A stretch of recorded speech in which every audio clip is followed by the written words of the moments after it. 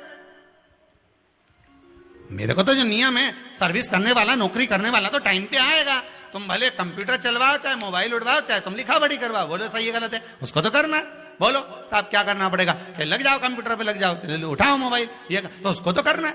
वो तो टाइम पे पहुंच गया 9 बजे, लक्ष्मी जी भी टाइम पे आती, आई दरवाजे पे क्या देखा उसने कि ऐसा ऐसा है। कई की तो आदत पड़ी, रोटी घर में बना हुआ सारा दाल चावल सब्जी वब्जी जो बच गई उठा के मैं दरवाजे के पास में रख के आ गई। लक्ष्मी जी सोचे बताओ ऐसा तो पहले से रख, अंदर चली गई और ऐसा खिला दिया तो मैं तो नहीं जाऊं।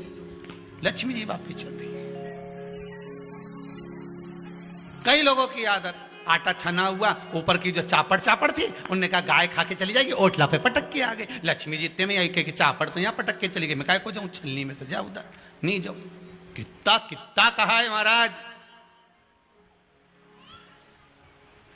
केवल 1 दिन का इंतजार रहता है, दिवाली आए लक्ष्मी जी महाराज घर आएगी ने, लीप लिया ने, पोत लिया ने, मांडना भी मांड लिया, लक्ष्मी जी का पाँव भी मांड लिया ना, कमल का फूल भी मंगवा लिया, गेंदा की माला भी बुलवा ली, सारी गेंदा वेंदा की माला दरवाजे पे भी लगा दी, चौक मोक पूर के बेटी इंतजार में, लक्ष्मी जी आएगी, लक्ष्मी जी आएगी। लक्ष्मी जी बोली मैं तो रोज आऊं री जी, मैं तो रोज आऊं, पर कई करूं थारी बुद्धि काम नहीं करे, मैं कई करूं, मैं तो रोज आऊं। फिर के लक्ष्मी मैया अब की बार आ गई तो जाजे मती रही, बड़ी तकलीफ में हूं। लक्ष्मी जी बोली नहीं जाना तो पड़ेगा, दिवाली का दिन है, हमारे 10 के घर जाना पड़ता है, बड़ी मुश्किल से तो गुजिया पपड़िया मिलता है, नहीं जाऊंगी तो अच्छा नहीं लगेगा, तो जाना तो पड़ेगा, पर रोज आऊंगी, प्रतिदिन आऊंगी। तू अगर मुझे रोक सकती और अपने घर में बुला सकती है तो बुला ले, और आऊंगी मैं प्रतिदिन और जाऊंगी भी मैं प्रतिदिन। लक्ष्मी आती भी खूब है और जाती भी खूब है, एक जगह टिकती कभी नहीं है, बस उसको बुलाने का तरीका होना चाहिए। रोज भगवान चाहता है कि तेरा दिन फिर जाए। कथाओं में भी आप लोग बोलती हो, आंवला नवमी वगैरह की बोलना, जैसे ही का दिन फिर आ, ऐसी बोलती हो ना, कथा कहानी सुनती हो जब, कैसे बोलती हो कहानी सुनने के समय पे, जैसे ही का दिन फिर आने वैसा हमारा दिन फेर जे माता, ऐसा कर जे माता। तो माता जी बोले मैं तो रोज का दिन फेरूं तेरा, तू काहे के चिंता करे री कमला, काहे चिंता करे, मैं तो रोज का फेरू, तू सुधरे तो मैं तो बिल्कुल तैयारी में। ब्राह्मण बेलपत्री को भर रहा था, बेलपत्री ब्राह्मण भर रहा था, पार्वती जी ने शिव जी से कह दिया इसके पास कुछ भी नहीं, आपका भगत है ये, आपका भगत है, इसके पास कुछ भी नहीं है, आप कृपा नहीं करोगे। शंकर भगवान बोले आज प्रदोष का दिन है, प्रदोष काल में ये मेरी सेवा में लगा है। सुनो पार्वती, जितनी बेलपत्र इसने उठाकर रखी है वो बेलपत्र स्वर्ण मुद्रा के बराबर हो जाएगी, तो चिंता मत कर। शिव पार्वती को कहकर चल दिए। शंकर पार्वती बात कर रहे थे, इतने में एक सेठ ने सुन लिया कि जितनी बेलपत्र भर के ले जा रहा है उतनी स्वर्ण मुद्रा हो जाएगी। बनिया ने सुन ली, सेठ ने सुन ली, तो जैसे ही शंकर पार्वती गए, सेठ जी उस ब्राह्मण के घर चले गए, 100 सोने की मुद्रा देकर कहा जितनी बेलपत्र है चढ़ी हुई मुझे दे दे। जो चढ़ी हुई बेलपत्र है वो मुझे दे दे। महाराज लगे 15 दिन हो गए, घर में आवक नहीं है, परेशानी चल रही है। अपने ही घर में जो भी पौधा हो, उस पौधे की मिट्टी को थोड़ा सा उठाओ, पार्थिव शिवलिंग बनाओ, उस पे जल चढ़ाओ, पूजन करो, दीप लगाकर प्रार्थना कर कर उसी का थोड़ा सा जल अपने दरवाजे पर लगाओ और बाद में पार्थिव शिवलिंग को वहीं पर उसी गमले में ही विसर्जन कर दो। 15 दिन तक लगातार प्रदोष काल में कर देखिए, मेरा शिव ऐसी करुणा करेगा, 15 दिन के अंदर ही आपको खुशियां मालूम पड़ेगी। प्रदोष का जो दिन आए, 2 प्रदोष श्रावण के महीने के 2 प्रदोष पड़ेंगे। किसी भी प्रदोष पर एक पीपल के पत्ते पर कनेर का पुष्प अपने घर के अंदर रख लीजिए प्रदोष के 1 दिन पहले, और प्रदोष वाले दिन उसको बहते हुए पानी में डाल दीजिए। जिंदगी में जो तुम्हारे यहाँ तकलीफ चल रही है, एक उठ रहा है, एक बैठ रहा है, एक बीमार पड़ रहा है, एक ठीक हो रहा है, फिर बीमार पड़ रहा है, फिर ठीक हो रहा है, ये ठीक हुआ, फिर इसको हो गया, फिर इसको कुछ हो गया, फिर किसी को कुछ हो गया, अर्थात शिव का नाम लेकर। और फिर ही ध्यान देना, इस क्रम को करने के लिए आपको तुम रुकेश्वर महादेव का नाम लेना पड़ेगा। कौन से महादेव का नाम बोलना है? तुम रुकेश्वर महादेव, जिन्होंने भगवान शंकर की अविरल भक्ति को धारण करा। एक शिव और एक गुरु, 2 वाणी पर अगर भरोसा निश्चित है तो यह मानकर चलो कि भगवान शंकर आपके जीवन में कभी तकलीफ आने ही नहीं देगा। एक शिव की वाणी, एक गुरु की वाणी। प्रदोष के दिन एक चावल का दाना चढ़ाने वाला कभी गरीब नहीं हो सकता, कभी भिखारी नहीं हो सकता, कभी दरिद्र नहीं हो सकता।